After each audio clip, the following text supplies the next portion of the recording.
Hello, ladies and gentlemen, boys and girls, children of all ages. Welcome to a very quick video in which I am laying down the gauntlet for all you Letterboxd users out there, because this doesn't... Well, you could do it without Letterboxd, I suppose, but for people specifically with Letterboxd, and I think you might need to have a pro account to have this feature. But I was looking through my 2021 kind of, recap of all the kind of the stats and everything, all the films I watched in 2021 on my Letterboxd account. At the very bottom, there was something that's been there for a few years, I think, maybe even since the beginning of Letterboxd, and it's the world map. And I was kind of disappointed to see that my world map for 2021 was very grey. There wasn't many countries that were coloured in, and I thought, man, that's, it'd be nice to just aesthetically to see that map kind of coloured out a bit more and filled out, and I thought that'd be nice and, pleasing to see at the end of the year. And I thought, let's make this a challenge and throw it out to people out there in the YouTube film community, on the Twitter film community, film Twitter community, I suppose you would call it. Let's do the Letterboxd Around the World Challenge. The challenge is simple. For the year of 2022, try and watch as many films as you can from different countries.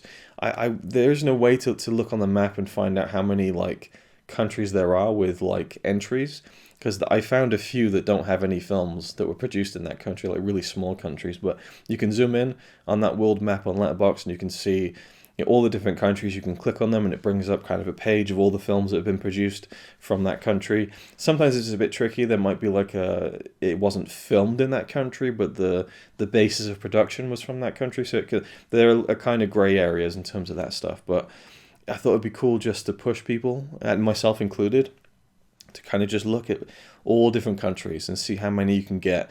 No specific goal, but just how much of that map can you fill out in the calendar year of 2022. So there it is, the Letterboxd Around the World Challenge. I'll try and do some sort of Twitter thread about it where I'll just kind of log the different films I've seen from different countries, because I think world cinema is really interesting. And while there may be certain countries that don't have a robust film industry, that maybe don't produce the greatest films, but we'll get to see different kinds of things. And it can be short films, it can be documentaries, whatever it happens to be, but as long as it kind of fills in that country, like a coloring in book, and we just got to fill it in with world cinema. I thought that'd be fun, so just a little thing to throw out there. If you have any thoughts on that, leave them down below. Otherwise, good luck, and use the hashtag Letterboxd Around the World. It might be a bit grimy of me to kind of rope the Letterboxd kind of brand and company into this and make it a hashtag, but I just think that because that world map feature is on Letterboxd, and if you don't have Letterboxd, then you could just, I suppose, just note down how many films that you've seen from different countries, and maybe you could just take a world map that you can kind of just on Paint maybe fill in the colors yourself. I don't know, I'm sure it's pretty doable if you're fairly competent at Photoshop or, again, Microsoft Paint. But I like the idea of getting to the end of this year and seeing a much more kind of colourful and filled-in world cinema map for 2022. So thanks for watching. I hope that some of you will be interested in this challenge, and I'll see you in the next video. It's alright by me.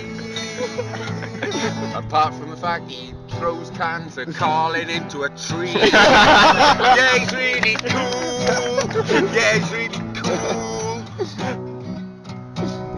But he's not quite as cool as you, 'cause